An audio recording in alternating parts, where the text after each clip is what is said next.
Welcome to the show. Shakib খানের তাণ্ডব নিয়ে বাজিমাত, রহস্য রোমাঞ্চে ভরপুর টিজারে কি দেখা গেল? তাণ্ডব শুরু হচ্ছে, এই ঘোষণার মধ্য দিয়ে নতুন চমক নিয়ে হাজির হয়েছেন ঢালিউড সুপারস্টার শাকিব খান। অবশেষে প্রকাশ পেল তার বহুল প্রতীক্ষিত সিনেমা তাণ্ডবের টিজার, যা ইতিমধ্যে ভাইরাল হয়ে গেছে সোশ্যাল মিডিয়ায়। 18 মে নির্মাতা রায়হান রাফি নিজ ফেসবুক পেজে টিজারটি প্রকাশ করার সঙ্গে সঙ্গেই তা ছড়িয়ে পড়ে দর্শক মহলে।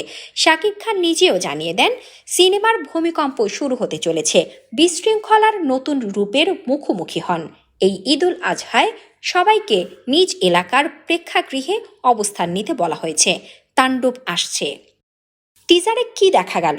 মাত্র 1 মিনিটের এই টিজারে রীতিমতো ধাক্কা দিয়েছে চমক ও উত্তেজনার ঝড়। মুখোশ পরা একদল সশস্ত্র দুর্বৃত্ত হঠাৎ ঢুকে পড়ে একটি বহুতল ভবনে, সম্ভবত একটি টেলিভিশন চ্যানেল। তারা জিম্মি করে ফেলে পুরো ভবনের কর্মীদের। শুরু হয় ভয় ও রোমাঞ্চে ভরা টান টান উত্তেজনা। একদিকে মুখোমুখি হয় আইনশৃঙ্খলা বাহিনী, অন্যদিকে একে একে সামনে আসে দুর্বৃত্তদের উদ্দেশ্য ও নেতৃত্ব। ভয়েস ওভারে শোনা যায় তাণ্ডব আসছে। আর তখনই আসে সবচেয়ে বড় চমক, গ্যাং লিডার মুখোশ খুলে ফেলেন আর দর্শক দেখতে পান তিনি শাকিব খান। তারকা বহুল উপস্থিতি।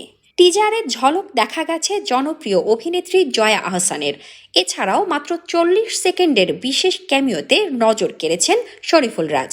যদিও তার চরিত্র নিয়ে এখনও ধোঁয়াশা রয়েছে, তবে সংক্ষিপ্ত উপস্থিতিতেই তিনি আলোচনায়। সিনেমার পেছনের টিম পরিচালনা রায়হান রাফি, চিত্রনাট্য রায়হান রাফি ও আদনান আদিব খান, প্রযোজনা আলফা আই SVF বাংলাদেশ। এই ঈদুল আজহায় মুক্তি পেতে চলেছে হাই ভোল্টেজ অ্যাকশন, সাসপেন্স ও থ্রিলারে ভরপুর সিনেমা তাণ্ডব। ইতিমধ্যেই টিজার ঘিরে সৃষ্টি হয়েছে দর্শকদের মধ্যে ব্যাপক উত্তেজনা ও আগ্রহ। এই ঈদে প্রেক্ষাগৃহে তৈরি হন, কারণ তাণ্ডব কেবল শুরু হয়েছে। বন্ধুরা, আপনাদের জন্য সেলিব্রিটিদের lifestyle, gossip, Hollywood, Bollywood, Dhallywood আর টিভি ইন্ডাস্ট্রির সব ধামাকাদার খবর দিয়ে থাকে। তো বন্ধুরা, আমাদের চ্যানেলটি সাবস্ক্রাইব করতে একদম ভুলবেন না।